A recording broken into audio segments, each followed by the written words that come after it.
কুয়েটে ছাত্রদল শিক্ষার্থীদের সংঘর্ষের ছবি শেয়ার করে যে বার্তা দিলেন সার্জিস আলম। খুলনা প্রকৌশল ও প্রযুক্তি বিশ্ববিদ্যালয় কুয়েটে ছাত্রদলের নেতাকর্মীদের সঙ্গে ও বৈষম্য বিরোধী ছাত্র আন্দোলনের সমর্থকদের পাল্টাপাল্টি ধাওয়া ও সংঘর্ষের ঘটনা ঘটেছে।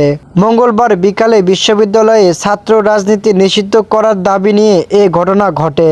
এতে উভয় পক্ষের কমপক্ষে 15 জন আহত হয়েছেন। এ ঘটনায় 5 জনকে আটক করা হয়েছে। এ ঘটনার পর জাতীয় নাগরিক কমিটির মুখ্য সংগঠক সার্জিস আলম তার ফেসবুক পেজে এই সংঘর্ষের কিছু ছবি পোস্ট করেছেন। ছবির ক্যাপশনে তিনি লিখেছেন, কুয়েট এ আজকে যা হয়েছে তার ফল কখনোই ভালো নয়।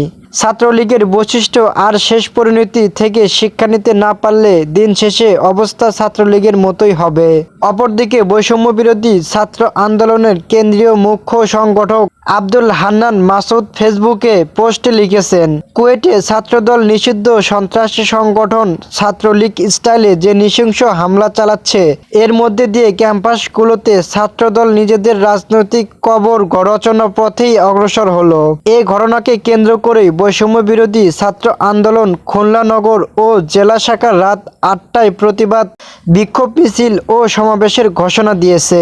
অপরদিকে ছাত্রদল ঢাকা বিশ্ববিদ্যালয় শাখার রাত 8টায় একই দাবিতে ক্যাম্পাসে বিক্ষোভ মিছিলের ডাক দিয়েছে।